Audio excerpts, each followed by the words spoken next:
Bonjour à tous, comme à l'habitude, j'espère que vous allez bien, que vous avez passé une excellente semaine, faites de très bonnes lectures. Bon, certains sous le soleil, d'autres c'est la pluie, parce que j'entends pas mal en France que ça flotte pas mal. Soyez rassurés, ici aussi. Hier, toute la journée, il est tombé des grosses pointes de Paris. Encore ce matin, mais le plus important, c'est qu'il ne reste que quelques petits îlots de neige.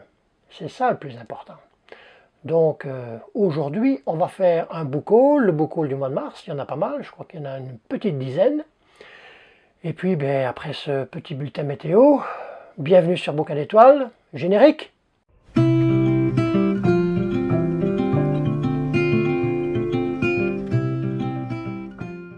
Alors, petite news avant de commencer ce book haul du mois de mars, c'est que là je suis en train de tourner, on est vendredi, demain 13 avril, samedi, je serai à Québec pour le Salon du Livre. Donc certainement encore que quelques petites acquisitions, bon, c'est relatif tout ça. Hein, mais surtout c'est que je vais recevoir mon premier service presse des éditions à lire, qui vont me le remettre en main propre. Donc voilà, donc encore certainement une très belle journée demain. Donc sans plus attendre, on commence le book haul. Le premier livre, c'est une, j'avais lu le premier, c'est une saga en 6 volumes, c'est Blackwater, donc ici le tome 2, La Digue, le premier c'était La Crue, de Michael McDowell, ici aux éditions Alto. Ce deuxième volume, je vais le faire en lecture commune avec Fabienne.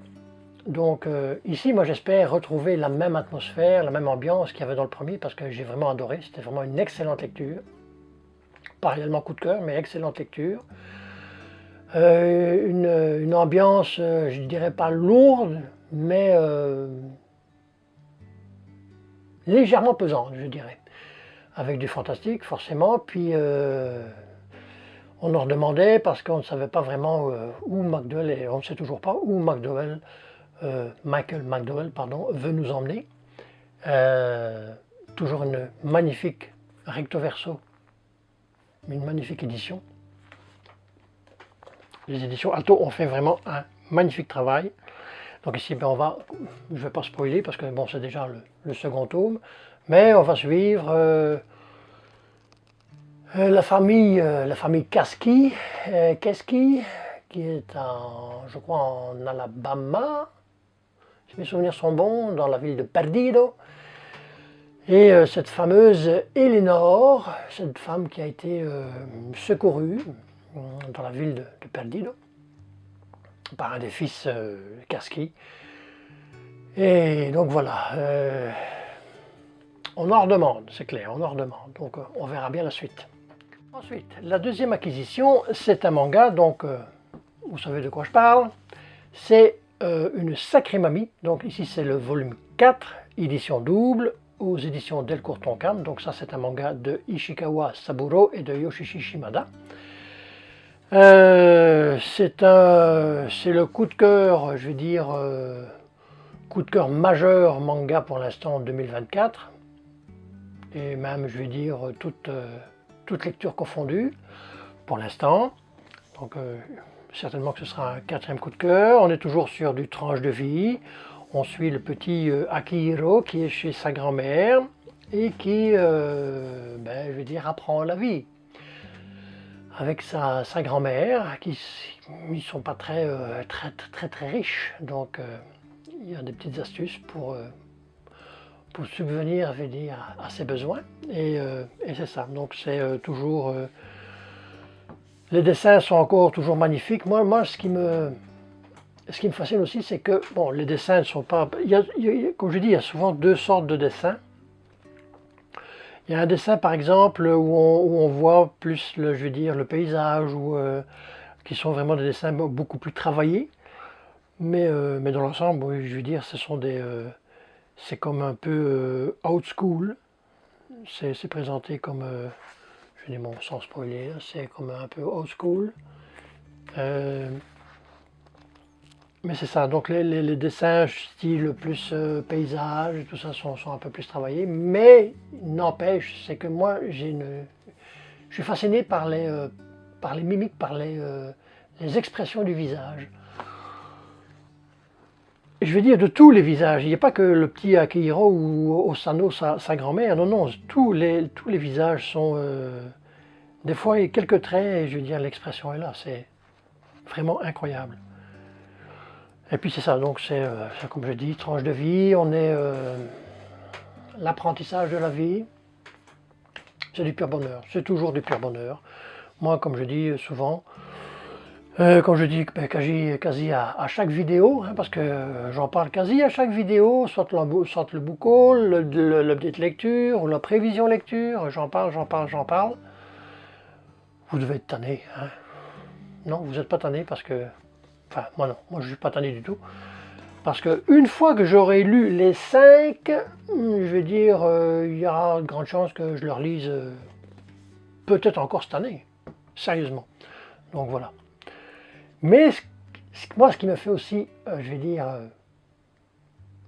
c'est un coup de cœur dans le coup de cœur en fait, c'est que quand j'en parle, il y a déjà plusieurs personnes qui me suivent, et puis des youtubeuses aussi qui se le sont procurées et qui adorent. Certaines personnes n'ont quasi jamais lu de manga, se le procurent, et c'est comme aussi un coup de cœur, ils adorent ça. Donc pour moi c'est du pur bonheur, vraiment du pur bonheur de pouvoir, parce que moi je l'ai appris, c'est pas moi qui suis, moi je l'ai appris comme j'avais dit, de Ed le Fou, qui en avait parlé aussi pas mal, de magnifique façon. Donc c'est ça.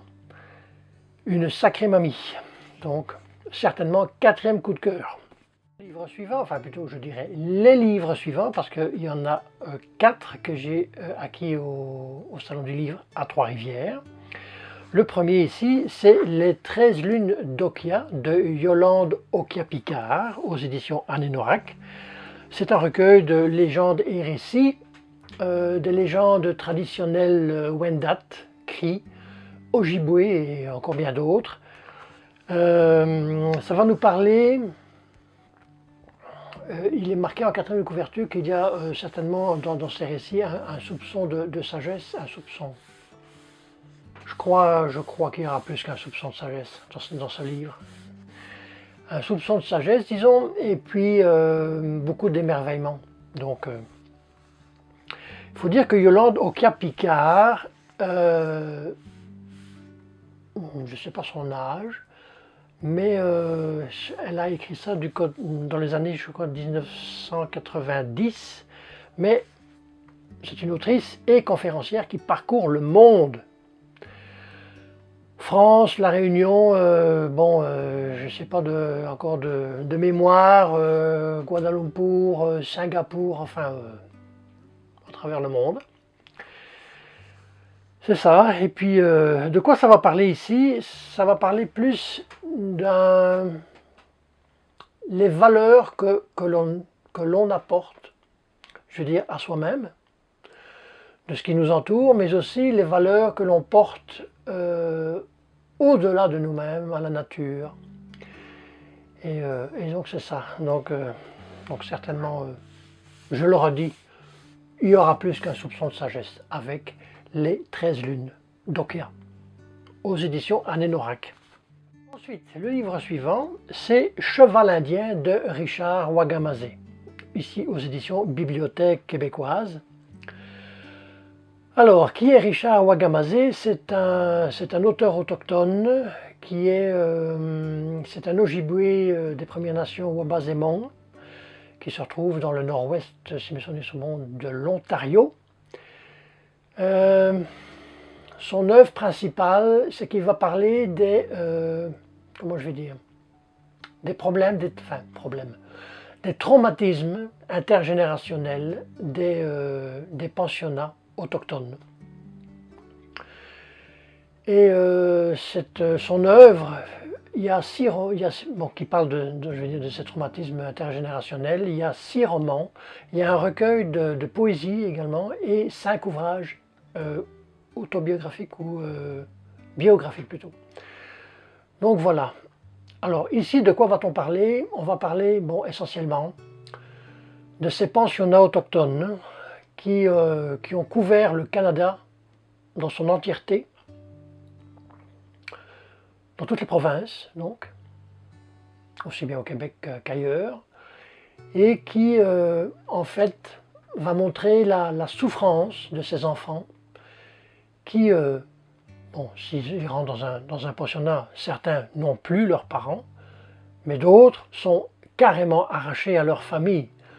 Tout ça pour, je vais dire, les formater à la race blanche. Donc il va y avoir une perte identitaire, je veux dire, phénoménale, c'est ça.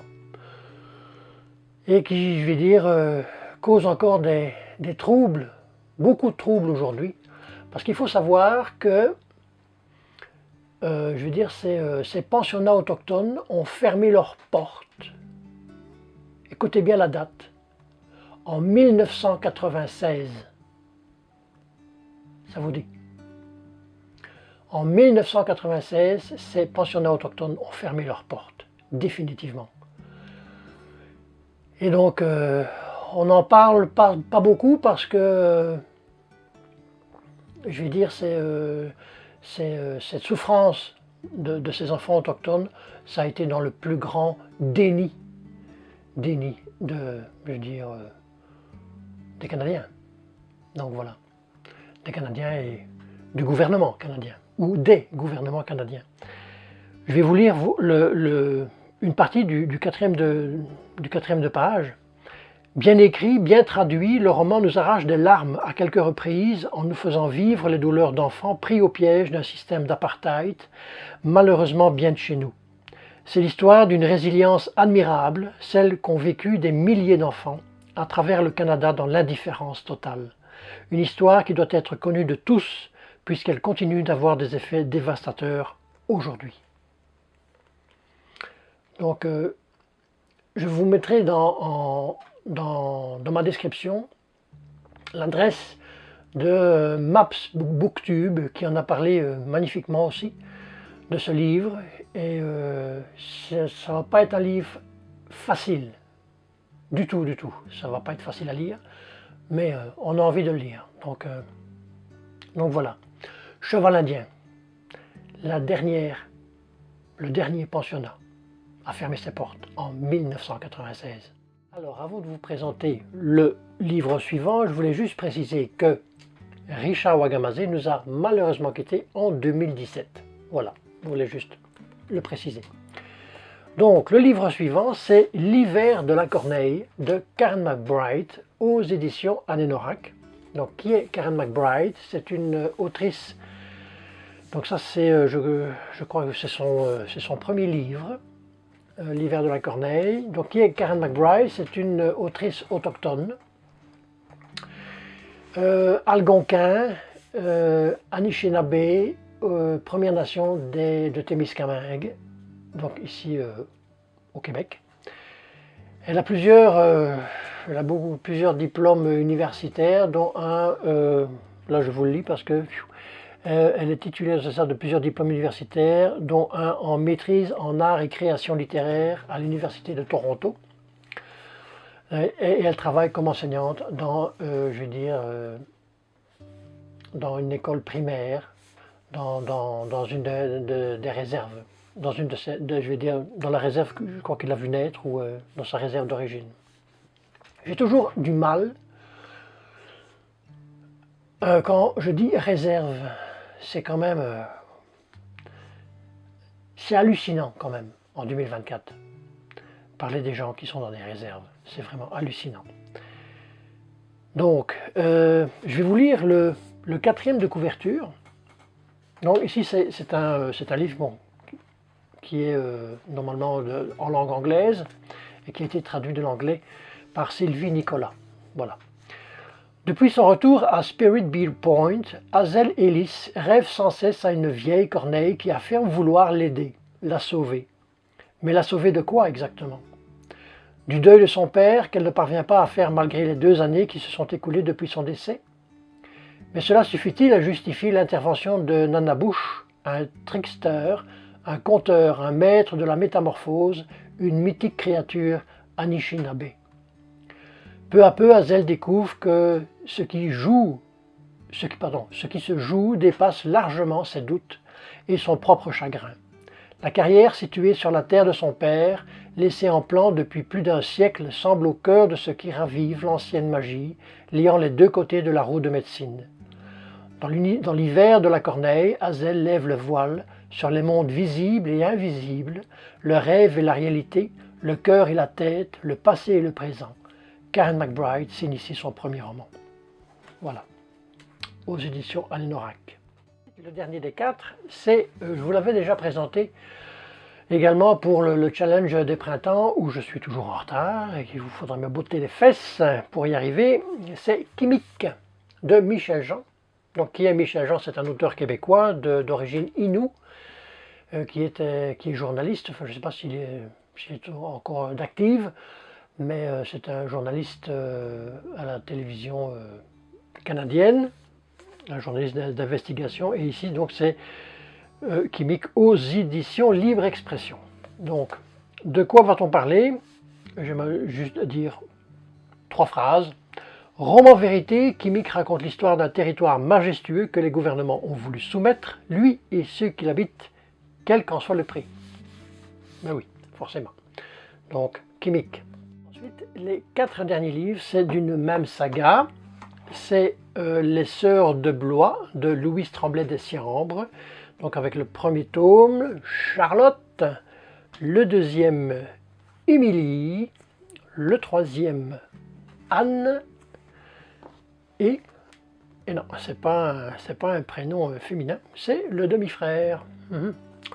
Donc voilà, donc les Sœurs de Blois, donc de Louise Tremblay Dessiambres. Si, comme je disais juste avant, Michel Jean était un auteur prolifique, certainement avec entre 15 et 20 livres qu'il a écrits.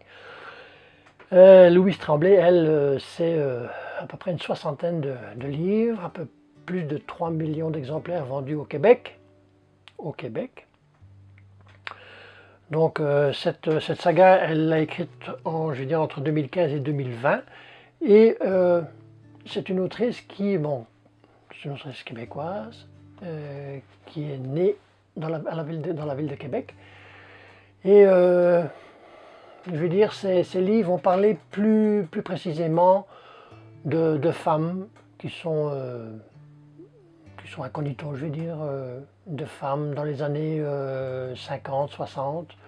Bon, ici, j'ai pas commencé le bouquin, mais j'ai lu le 4e de page. Ici, ça commence en 1942, donc voilà. Donc, et j'aime bien ce qu'elle dit, parce qu'à un moment donné, il y en a quelqu'un qui lui posait la question de quoi parlent vos romans? Ben, elle dit ça raconte d'où on vient. C'est souvent l'histoire de femmes inconnues, un peu discrètes, mais si elles n'avaient pas été là, le Québec ne serait pas ce qu'il est. Donc voilà.